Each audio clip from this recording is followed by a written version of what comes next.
Leemos la palabra de Dios con la bendición del Padre, del Hijo y del Espíritu Santo. Dice así la palabra de Dios. Dice que si confesares con tu boca que Jesús es el Señor y creyeres en tu corazón que Dios le levantó de los muertos, serás salvo. Porque con el corazón se cree para justicia, pero con la boca se confiesa para salvación. Oremos, hermano.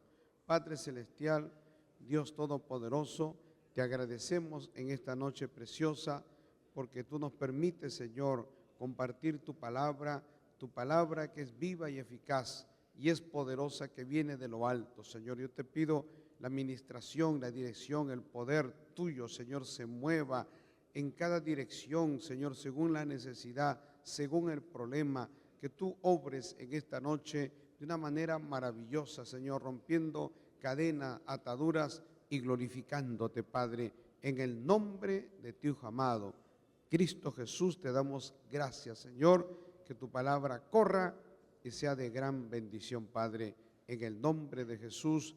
Amén y amén. Y a nombre de Cristo damos gloria a Dios. Pueden tomar asiento, amados hermanos. Estamos considerando la palabra de Dios en la lección sobre las personas. Cuando tenemos la iglesia local, pues quienes serán miembros en plena comunión. Es importante que nosotros podamos enseñar esto y que usted entienda cómo es que nosotros seleccionamos o cómo es que nosotros podemos decir que una persona va a ser miembro, va a tener la membresía. Quiero decirle lo que siempre enseñamos, que el hecho de que usted pueda tener la membresía en cualquier iglesia, sea la iglesia que sea, eso no le da la entrada al cielo, hermano. ¿No? Algunos exhiben su membresía como que eso les da cierta entrada al reino de los cielos, como que eso le da cierta autoridad, pero en realidad nosotros para ser miembro de la iglesia, y el hecho de ser miembro de la iglesia es una bendición y es un privilegio porque nos permite participar activamente dentro de la iglesia. Nosotros el día domingo estuvimos enseñando acerca del sostenimiento del cuerpo de los levitas conforme lo estableció Dios en el libro de Números, capítulo 18. Eso lo vimos y quiero decirle que era importante que, por ejemplo, Dios tenía a los levitas y Dios había seleccionado una tribu. ¿Para qué? La Biblia dice, ahí mismo en el capítulo 18, que en primer lugar ellos tenían derecho a las ofrendas y a lo que el pueblo llevaba a presentar al tabernáculo, al templo más adelante, llevaban ofrendas y también los diezmos. Y la Biblia dice que ellos podían acceder, la familia de Aarón y obviamente los levitas también, en primer lugar dice por causa de la unción.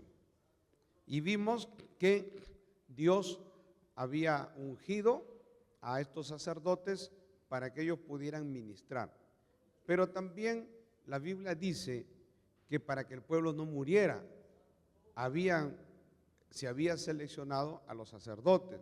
Entonces, el propósito de Dios era para que el pueblo pudiera acercarse a Dios, para que el pueblo pudiera de alguna manera llevar a Dios una ofrenda por su pecado, una ofrenda de gratitud también, cuando ellos entendían que Dios les había bendecido, cuando tenían las primicias de su sostenimiento, de sus cosechas, cuando tenían las primicias cuando criaban animales, entonces ellos llevaban las primicias a Dios. Y la Biblia dice que Dios se lo dio a los sacerdotes y a todo el cuerpo levítico, que más o menos eran más de 100 y tantos mil personas. Y la Biblia también dice que a ellos Dios no le dio heredad. Cuando el pueblo de Israel tuvo que tomar la tierra prometida, y poseer la tierra prometida, conquistarla. Gloria a Dios, ellos no tenían heredad. Tribu a tribu fueron posicionándose en diferentes regiones de lo que era Canaán, de lo que era la tierra que prometida a ellos, que fluía leche y miel, pero Dios dio una orden que los levitas no deberían tener heredad, porque Dios no quería que el pueblo levita se dedicara a ninguna otra actividad, sino únicamente la actividad ministerial. Porque Dios los había llamado a eso, y las otras tribus, las 11 tribus, tranquilamente ellos sí iban a dedicarse a lo que era el sembrío, a lo que era la ganadería, trabajar la tierra, gloria a Dios, y todas las demás oficios y funciones que podían tener, más los del pueblo de Israel, perdón, los del pueblo de Leví, la tribu de Leví, no. Ahora, ¿yo por qué le traigo esto a colación, amados hermanos y amigos? ¿No? Porque Dios es bien selectivo en eso. O sea, Dios tiene planes y Dios tiene propósito. Entonces, si para nosotros en la iglesia que es la iglesia de Cristo, nosotros para que participen alguien dentro de la iglesia, no es tanto como en el Antiguo Testamento, que era una familia, era como decir una dinastía. Ahora no, pero usted puede participar. Si usted ama a Dios y usted ha tenido una experiencia con Dios, usted puede participar y debe participar. Pero para eso tiene que usted tener una membresía. O sea, ¿por qué yo menciono lo otro? Porque hay que tener el cuidado de que cualquiera que venga a la iglesia no debe participar. Cualquier persona que llega y se presenta en la iglesia, nosotros no vamos a darle parte para que tome la oración por las ofrendas, o dirige un cántico, o dirige el culto, menos para que predique, porque hay que tener el cuidado de a quién le estamos dando el púlpito, hermano, ¿no? Y a quién le estamos dando la oportunidad de participar.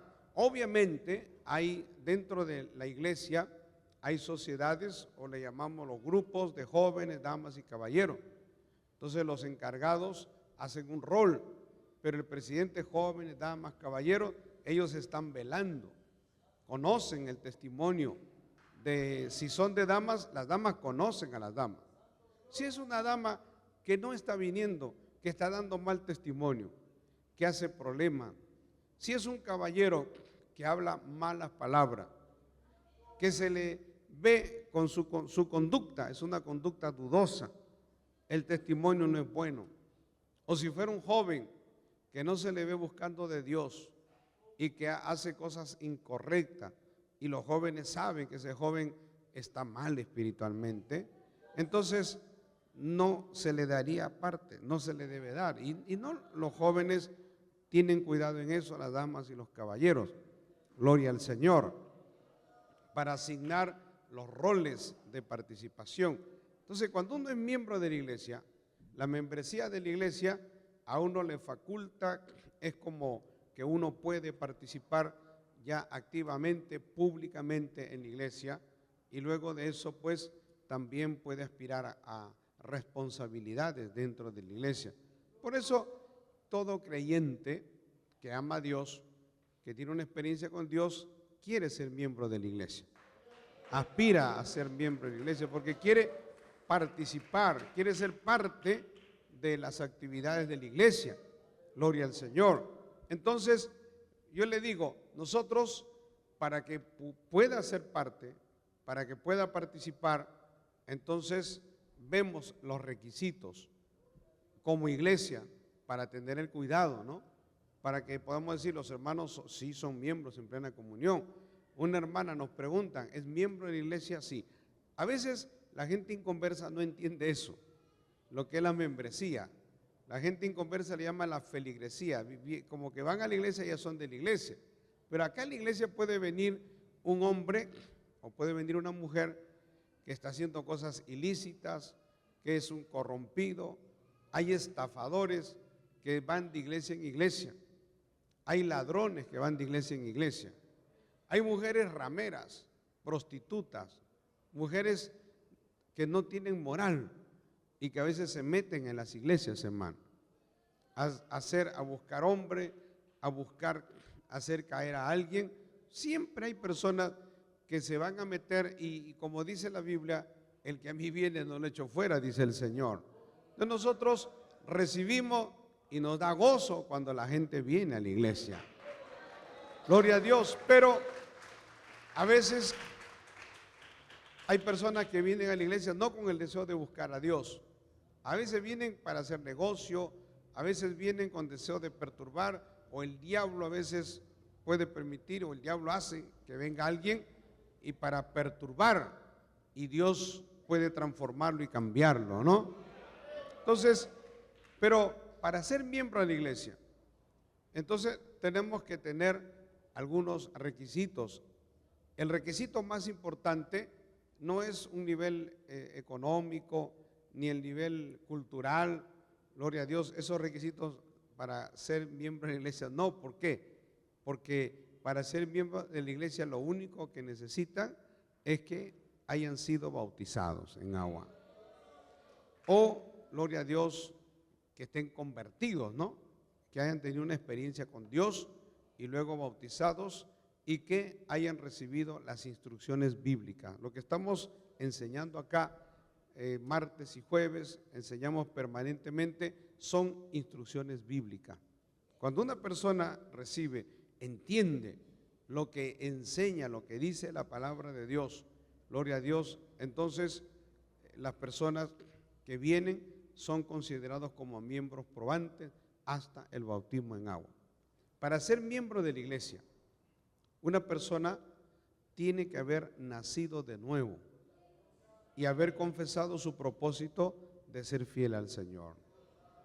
No podemos considerar para ser miembro de la iglesia una persona que hable malas palabras, una persona que sea una persona que en su trabajo o en su hogar tiene un mal testimonio, que patea a la esposa, maltrata a los hijos, o una mujer que es una mujer que no se sujeta a su esposo, hace lo que le da la gana, hace pleito, escándalo. ¿Cómo lo vamos a recibir como miembro de la iglesia, hermano? No es correcto recibirlo como miembro en la iglesia. Entonces, para ser miembro de la iglesia, cuando damos la doctrina, el tiempo que tomamos para enseñar la doctrina es ese tiempo en el que usted tiene que dar testimonio de que realmente está convertido o convertida. Y Dios saca a la luz todas las cosas, porque Dios conoce lo que usted hace, lo que yo hago en lo íntimo. Gloria al Señor. Hay algunas personas que hacen cosas que no deberían hacer y que hacen y cometen algunos hasta pecados y pueden estar en la doctrina.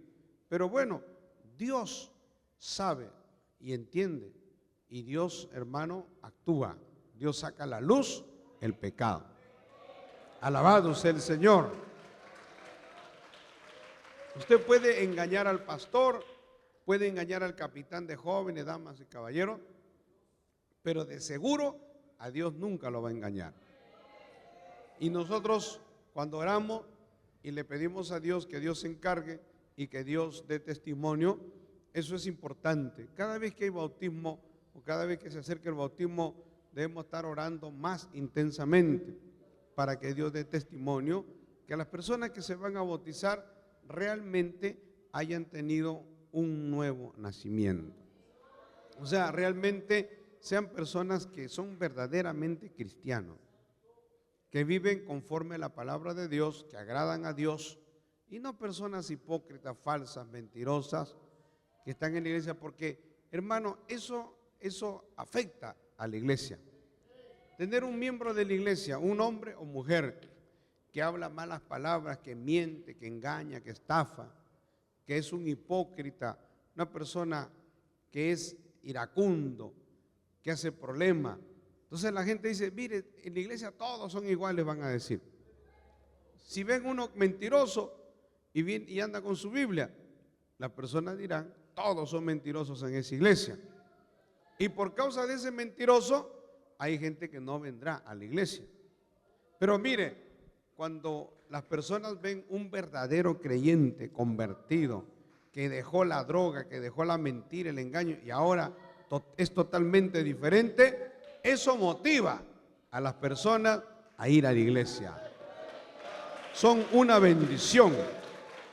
Por eso es importante, para ser miembro de la iglesia, que la persona tenga un nuevo nacimiento y al mismo tiempo también confiese su propósito de ser fiel al Señor, porque eso es importante también. No una persona que diga que es fiel a Dios 2 meses, 3 meses y después se vuelve al mundo, se vuelve al licor, a la droga, a las fiestas. Entonces esa persona realmente no ha nacido de nuevo, hermano. Hemos hablado sobre el nuevo nacimiento. Aquí en Romanos capítulo 10, en el verso 9 dice que si confesares, una persona debe confesar con su boca que Jesús es el Señor y creyeres en tu corazón que Dios le levantó a Jesucristo de los muertos, si tú confiesas, eres salvo. Porque dice, con el corazón se cree para justicia, pero también con la boca se confiesa para salvación. Todo creyente tiene que testificar de Cristo.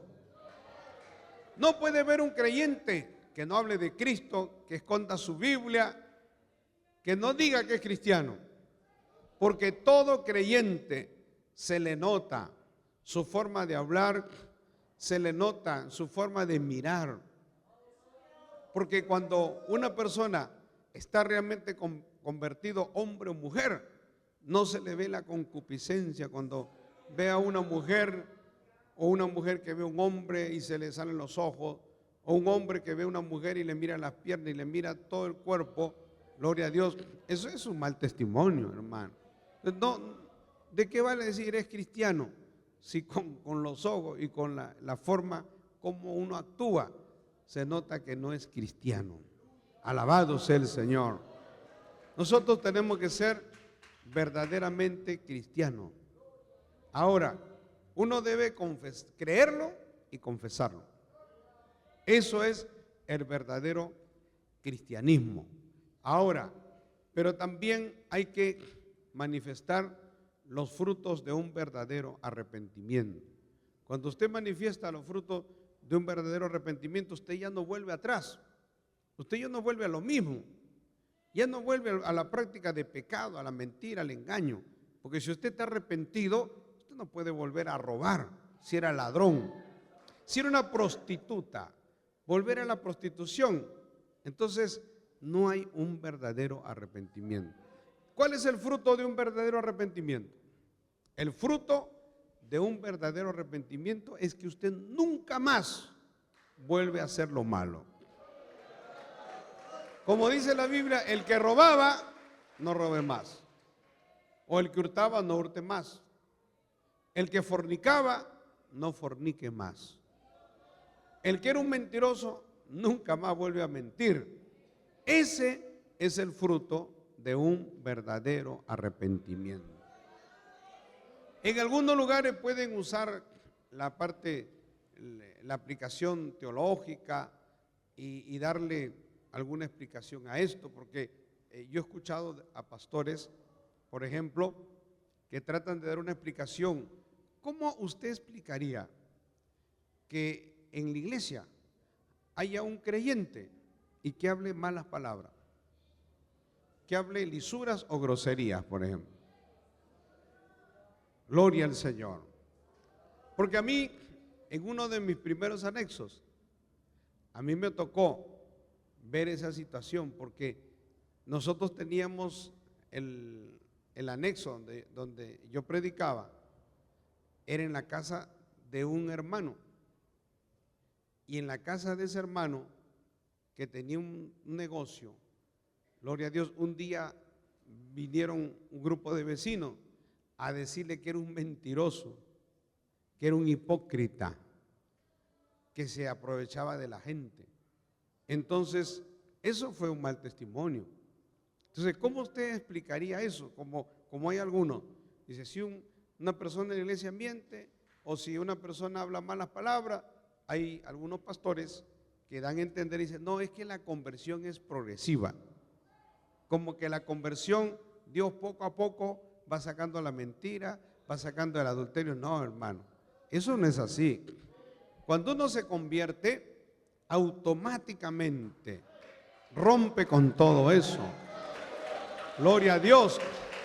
Porque la obra del Espíritu en uno hace que ya no quiera hacer eso. Más bien, uno siente rechazo a las cosas que antes hacía. Si usted era alcohólico, si antes le gustaba la cerveza, el whisky, usted ya no lo va a querer hacer. O sea, va a sentir algo dentro de usted que usted va, más bien ahora, el Espíritu Santo, cuando hace la obra en uno, hace que uno rechace. Más bien ahora da asco. O sea, uno siente repugnancia por el alcohol, la droga, el adulterio. Si una mujer era prostituta, ahora siente repugnancia. Ya no quiere vender su cuerpo. Si era un homosexual y se acostaba con hombre, ahora ya nunca más lo quiere hacer. Eso es importante porque ese es el fruto de un verdadero arrepentimiento. Contra lo que algunos puedan enseñar y tratar de utilizar la Biblia para tratar de justificar y decir que en algunos casos hay personas que han tenido cierta atadura. No, sencillamente, hermano, si hay personas que hacían lo malo, no están convertidos. Alabado sea el Señor. ¿Cómo explico que una persona que tiene a Dios hable malas palabras? No puede ser. ¿Cómo usted puede pensar que de una misma fuente? Mire, en una oportunidad, yo he oído hablar de fuentes de aguas, pero en una oportunidad, allá en Rioja, me fui a un lugar que se llama el Tío Yaju, algunos conocerán, pero fue algo impresionante porque pude llegar a una fuente, un manantial, de las faldas de un cerro, borboteaba agua pura, hermano. Entonces, usted ve, esa es agua pura. Y a veces vamos por la carretera central y vemos manantiales de agua pura, cristalina. ¿Cómo puede explicar usted que de una misma fuente de agua pura y cristalina salga agua de desagüe? Eso es imposible. Bendito sea el Señor. O que del agua de un desagüe o una canalización de un desagüe, ahí al costado haya agua pura. Eso es imposible, hermano. Eso es lo que dice la Biblia. De una misma fuente no puede salir lo sucio, lo contaminado y al mismo tiempo el agua pura. Por eso, la única explicación es que una persona que si está en la iglesia y practica el pecado y de vez en cuando se droga y toma y habla malas palabras, es que no está convertido. Alabado sea el Señor. Mire, ¿cómo habló de esto Jesucristo?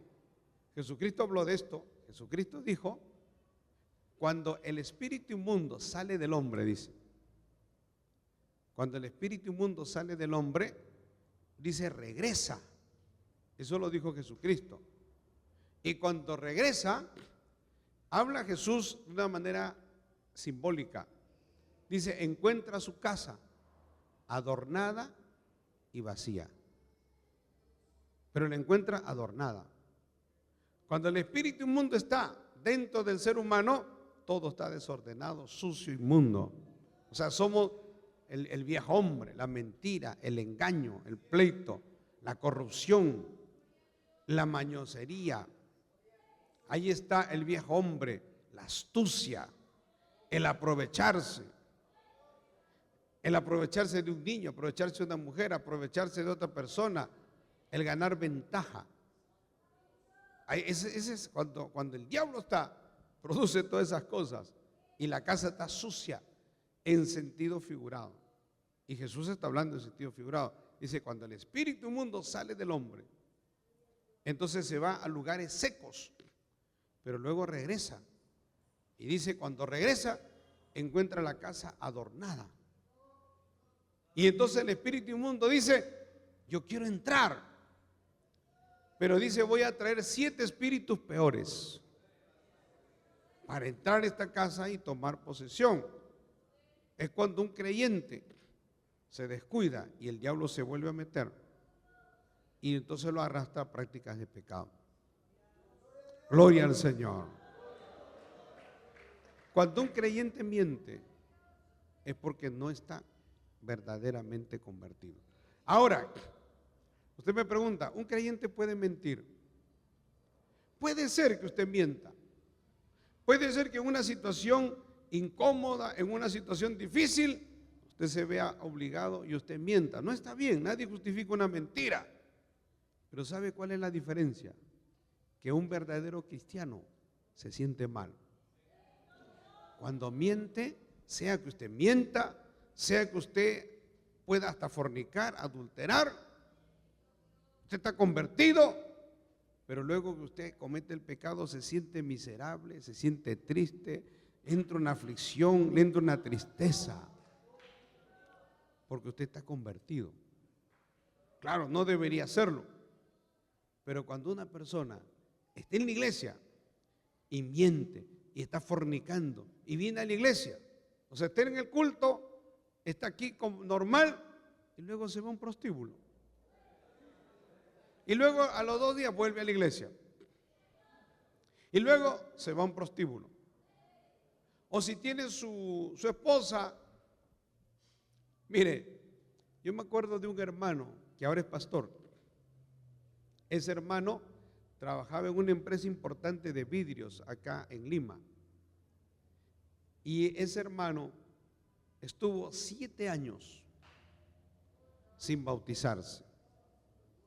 Y usted me dirá, ¿y por qué no lo bautizaba, pastor? Porque él, me acuerdo que en los primeros años, cuando él quería bautizarse, él era fiel en la doctrina, no se perdía un culto de doctrina. Pero me acuerdo cuando lo voy a bautizar en el primer año, y yo le pregunto, y le digo, hermano, ¿usted conoce la doctrina? Sí, pastor, yo conozco, se la sabía al revés y al derecho. No faltaba la doctrina, era puntual. Y entonces le hacía las preguntas que siempre hacemos. Y le decía, hermano, ¿usted está dispuesto a seguir a Cristo? Sí, yo estoy. ¿Usted diezma? Yo diezmo. ¿Usted ayuna? Sí, yo ayuno, pastor. Pero usted no va a fiesta. No, pastor. ¿Usted fuma? No fumo. Mire, aparentemente estaba bien.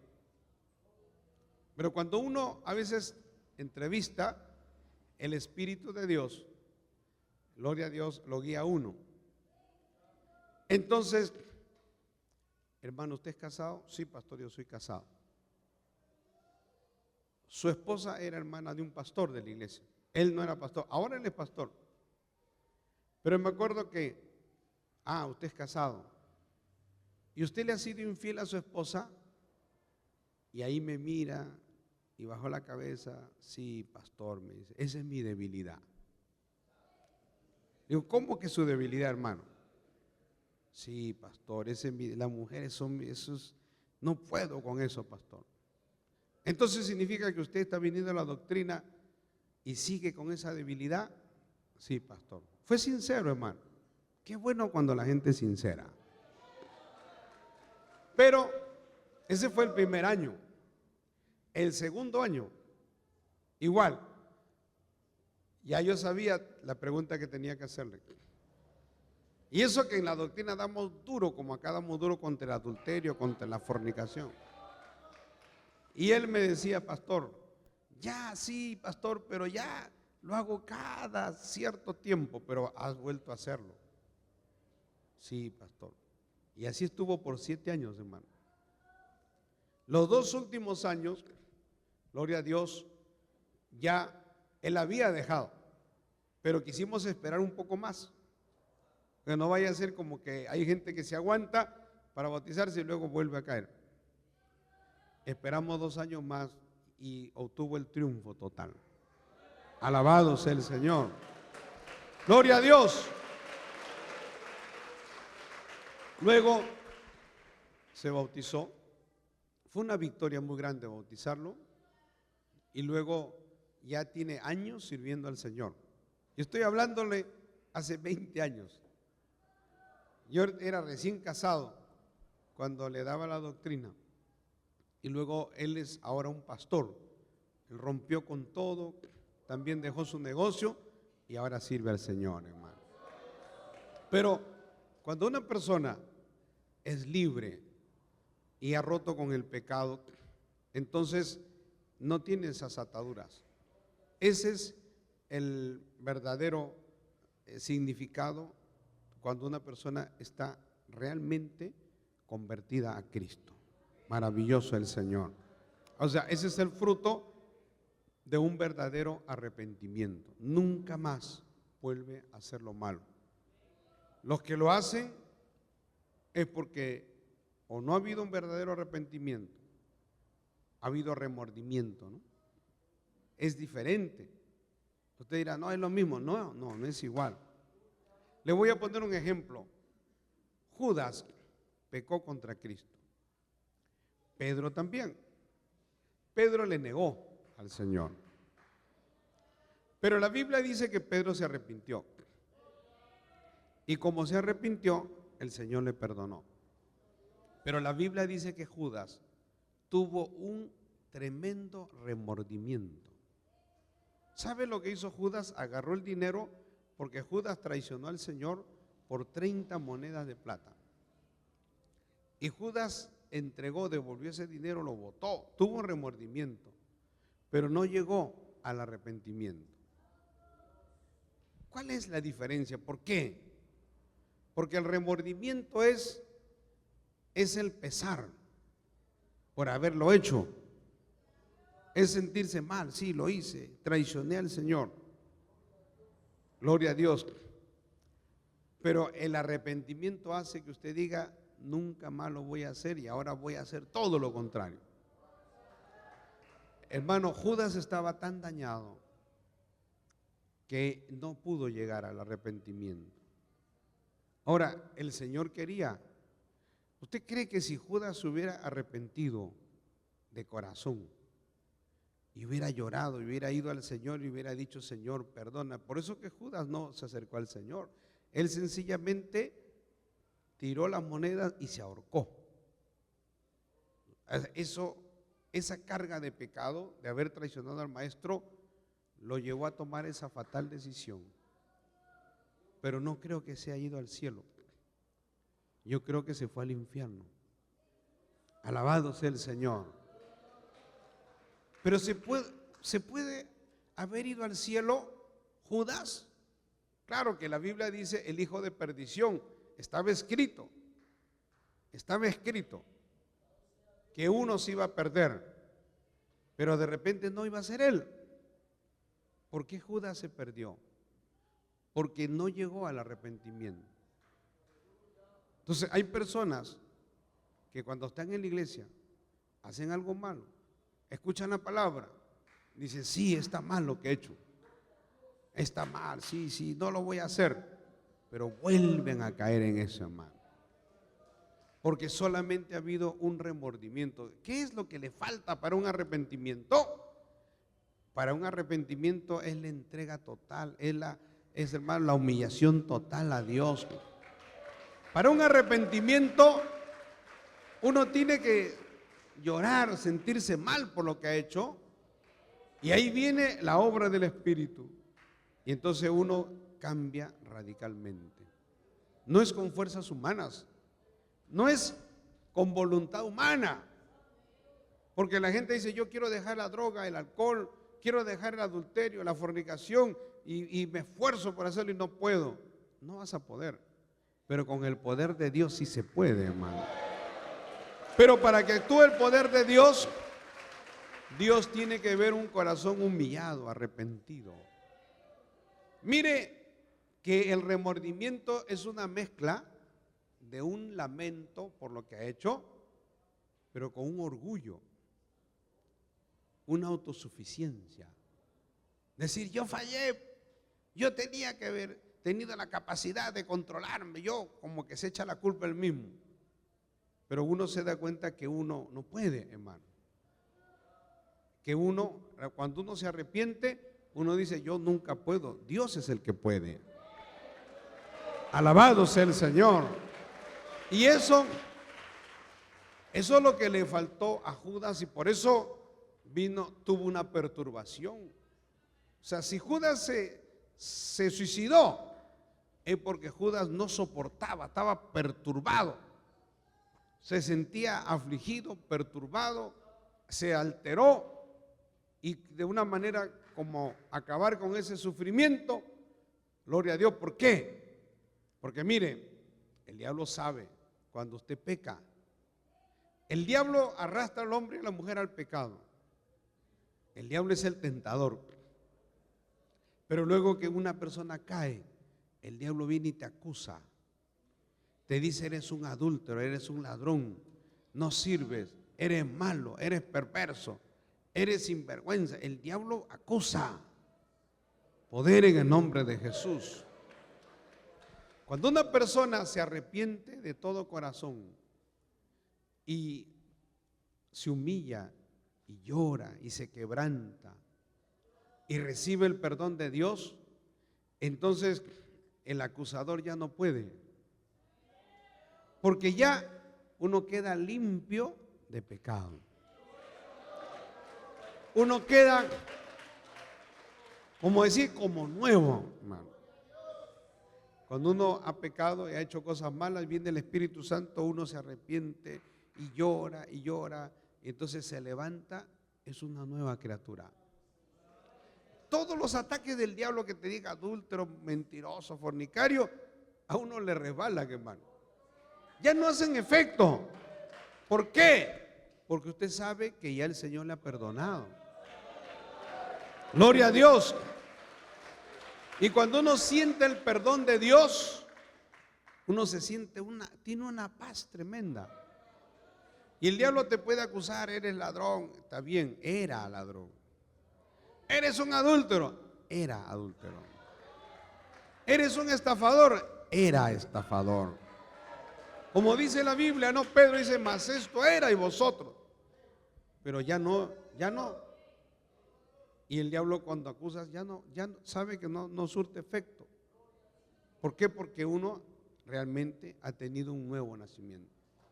O sea, operó la obra de Dios. Y eso pasó con Pedro. Pedro pecó. Pedro amaba a Dios, era creyente. Traicionó al Señor. O en el sentido que lo negó, ¿no? Lo negó. Eso fue un pecado.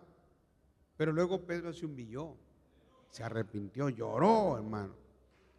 Gloria a Dios. Y el Señor lo restauró.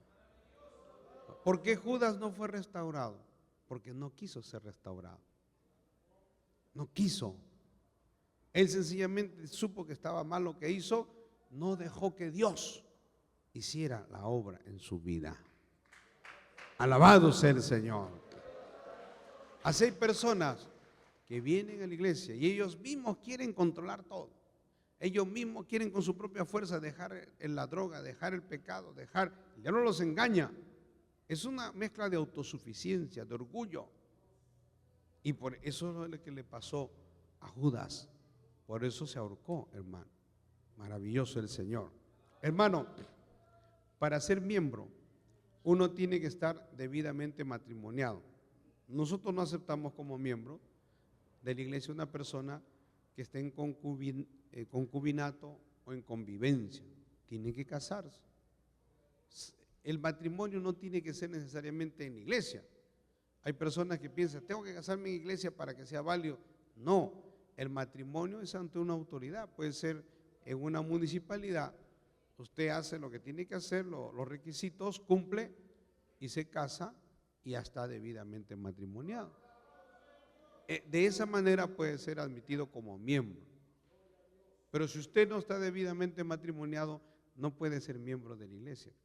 No debería ser miembro de la iglesia hasta que usted esté debidamente matrimoniado. Alabado sea el Señor.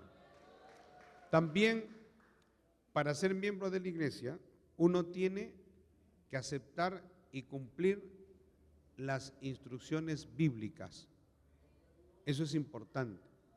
O sea, ¿cómo usted va a ser miembro de la iglesia, por ejemplo, y usted va a estar en contra del diezmo, en contra de la predicación de la palabra, de doctrinas fundamentales? Usted va a decir, yo no creo en la Trinidad. La Trinidad, o sea, Dios es un Dios trino. Y eso lo hemos enseñado. Pero si usted quiere ser miembro, y dice, no, esa doctrina no la acepto, la otra doctrina no la acepto, entonces usted no puede ser miembro de la iglesia. Vamos a tener problemas con usted.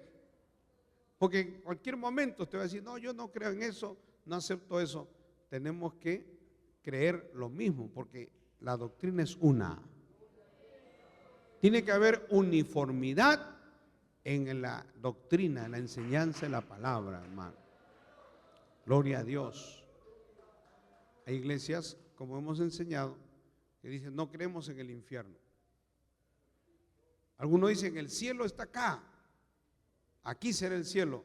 La Biblia dice que no. La Biblia dice que el cielo está arriba. Pablo habla de 3 cielos. Habla del tercer cielo. Entonces nosotros aplicamos y decimos, hay un cielo que es el cielo que cubre la atmósfera y con todas sus capas. Todo el cielo que nosotros vemos es el primer cielo. El segundo cielo es el de todos los astros, las galaxias. Es inmenso. Pero hay un tercer cielo. El tercer cielo es el cielo de Dios. ¿Cómo es el cielo de Dios? La Biblia da varios datos. Pablo menciona el tercer cielo. Pablo dice, conozco un hombre, si en el cuerpo o fuera del cuerpo no sabe él, pero dice, conozco un hombre que fue trasladado hasta el tercer cielo y que vio cosas. Él habla de su experiencia personal de él y que él pudo ver cosas inefables. La palabra inefable significa que eran cosas tan hermosas, tan extraordinarias, que el lenguaje humano no lo podía describir, hermano. Alabado sea el Señor. Por eso que él dice inefable. Si usted hoy día, en este momento, Dios le permitiría tener una experiencia de ir al cielo, de ver lo que es el cielo de Dios. Isaías vio una visión. En el capítulo 6 dice, Isaías dice, en el año primero del rey tal, dice, vi yo al Señor sentado en un trono alto y sublime. Vio el trono de Dios y dice, y su falda llenaban el templo. Pero cuando Juan habla en el Apocalipsis, habla, gloria a Dios, de el Cordero en el capítulo 5, que el Cordero tenía un rollo y nadie lo podía leer y solo él. Y luego dice, habían 4 seres vivientes, 24 ancianos que se postraban sobre su rostro. Está viendo en el cielo, hermano. Y habían querubines y millones de ángeles, que también lo dice Isaías, y dice que decían gloria a Dios, alababan y glorificaban a Dios. Nos da una descripción del tercer cielo. Ahora, geográficamente, nadie sabe.